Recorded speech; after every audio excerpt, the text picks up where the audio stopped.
और तो इन्होंने मुझे प्लान लिख करके भेजा कि अब इसको रख लीजिए, लोगों को प्लान दीजिए। मैंने बोला ये तो बड़ा डिफिकल्ट काम है, लेकिन फिर भी आई विल ट्राई। मैंने उस प्लान को लिखा और मैं लोगों को फिर प्रेजेंट करने लगी।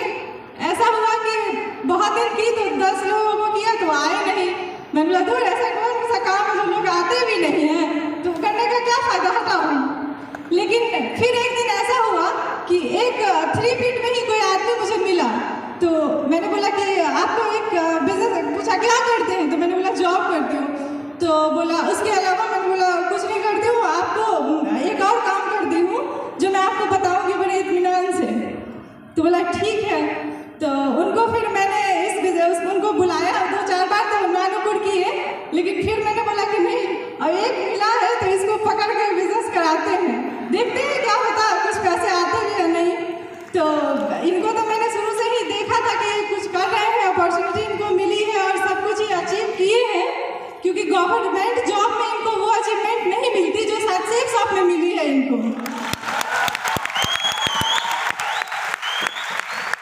तो मैंने उनको प्लान दिया, बड़े खुश हो गए, पैसा भी दिए, बिजनेस भी किए और बहुत सारे लोगों को ज्वाइन भी कराए। मेरे साथ अपलाइन का भी साथ रहा। तो इनको मैंने बोला कि किसी को भेजिएगा तब ना मैं बिजनेस करूँगी। तो इन्होंने बोला अच्छा ठीक है, देखते हैं, अपलाइन का आपके लिए भेजते हैं। तो मुकेश सर आए वहाँ पे, उनका भी मैं धन्यवाद देना चाहूँगी। तो उसके बाद हम लोगों ने बिजनेस वहाँ पे किया। कोविड के बाद, उसके बाद फिर कोविड के बाद पहले उसके बाद मेरी शादी हो गई। तो फिर मैंने बोला ठीक है इसको, लेकिन शादी के बाद भी मैं इसको कंटिन्यू करूँगी। 2020 में शादी होने के बाद मैं सोचा कंटिन्यू करूँगी। डायमंडशिप 18 मार्च को होने वाली थी, जो कोविड की वजह से पोस्टपोन हो गई। तो उसके बाद मैंने सोचा कोई नहीं, अब आगे करूँगी कंटिन्यू, लेकिन फिर कोविड के लिए पोस्टपोन कर दिया। फिर मेरी लाइफ में मेरी बेटी आई माही, तो उसको मैंने बोला अच्छा ठीक है, फिर थोड़े दिन बाद करूँगी, लेकिन अगर मुझे मौका मिलेगा तो मैं बिजनेस कंटिन्यू करना चाहूँगी अपने हस्बैंड के साथ। और क्योंकि बिजनेस बहुत ही दमदार है, और जब कोई इंसान जीरो से हीरो बनता है तो आपके दिल में भी वो ललक होती है कि मुझे भी कुछ करना चाहिए।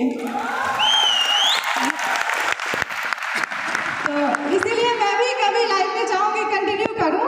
और यहाँ बैठे तमाम जितने भी लोग हैं और जितने भी मैडम बैठे हैं, जितने भी सर बैठे हैं, उन लोगों से एक ही रिक्वेस्ट करूँगी कि अगर आपकी मैडम कर रही है तो उनका सपोर्ट कीजिए।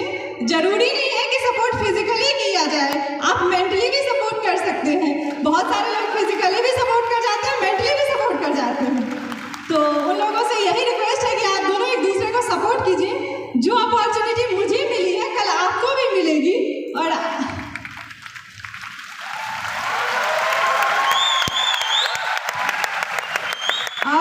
एक लास्ट बात कहना चाहूँगी, बस इसी के साथ ख़त्म करूँगी अपनी बात।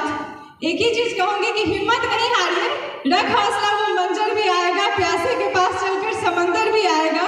थक कर मत बैठे मंजिल के मुसाफिर, मंजिल भी मिलेगी और जीने का मजा भी आएगा।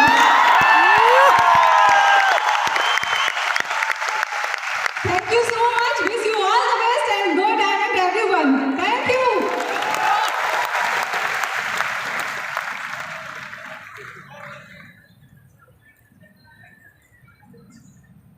जोरदार ताली इनकी मैम के लिए। Mrs Avinash Kumar ji, diamond club में ऑनर आपका सम्मानित सीट आपका इंतजार कर रही है। वंस अगेन एक जोरदार ताली मिसेस अविनाश कुमार जी के लिए।